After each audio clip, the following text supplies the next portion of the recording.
म्हणजे आमच्या खापर पंजोबांच्या काळामध्ये पण आमच्या घरी महालक्ष्मी होतात असं आमचे पंजोबा आजोबा सांगत आलेले आहे.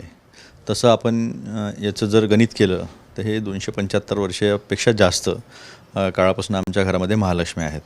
ह्या महालक्ष्मीचे जे मुखवटे आहे ते त्या काळात त्या कुंभारांच्या मातीने घडवलेले आहे आणि ते तसेच आतापर्यंत जे आहे ते कंटिन्यू आले. समोरचे जे एक मुलगा मुलगी जे आहे ते प्रत्येक लग्नानंतर बदलण्याचा एक प्रघात आहे असा.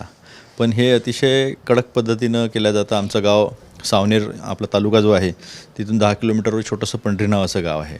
आमच्या लहानपणी आम्ही जेव्हा जायचो तेव्हा त्या उमरीच्या फाट्यापासनं तिथे घ्यायला आम्हाला आमचे आजोबा यायचे आणि छान ती बंडी, त्याला रेंगी म्हणतात आमच्या विदर्भामध्ये, ती रेंगी अशी कारसारखी सजवायची वरतून वगैरे आणि मग त्याच्यातून आम्हाला 3 किलोमीटर जायला त्यावेळेस जवळजवळ 1 तास लागायचा. आता आम्ही 3 मिनटात पोचतो.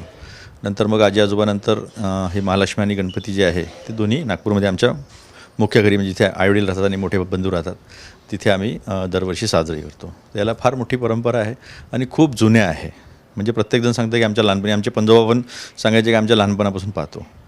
तर ते खापर पंजोबा त्यांच्या खापर पंजोबांच्या काळात पण ह्या महालक्ष्मी आमच्या घरी होत्या असा यांचा आमच्या घरातला इतिहास आहे. 2 दिवसाची असते आमच्याकडे महालक्ष्मी आणि तिसऱ्या दिवशी आम्ही उचलतो.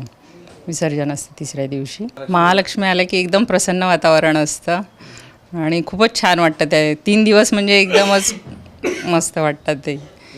हां, भरपूर लोक येतात. दुसऱ्या दिवशी वगैरे भरपूर लोक असतात आमच्याकडे.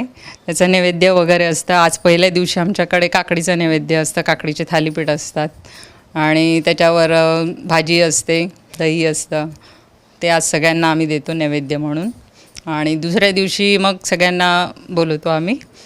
त्या दिवशी पण सगळेजण जेवायला वगैरे येतात आणि यात आंबीलचं जास्त महत्त्व असतं या दिवशी, दुसऱ्या दिवशी. तर आम्ही त्या दिवशी आंबेल पण सगळ्यांना देतो प्रसाद म्हणून. आता isakal.com आहे देशातील नंबर 1 ची मराठी न्यूज वेबसाईट. प्रत्येक अपडेटसाठी isakal.com ला नक्की भेट द्या.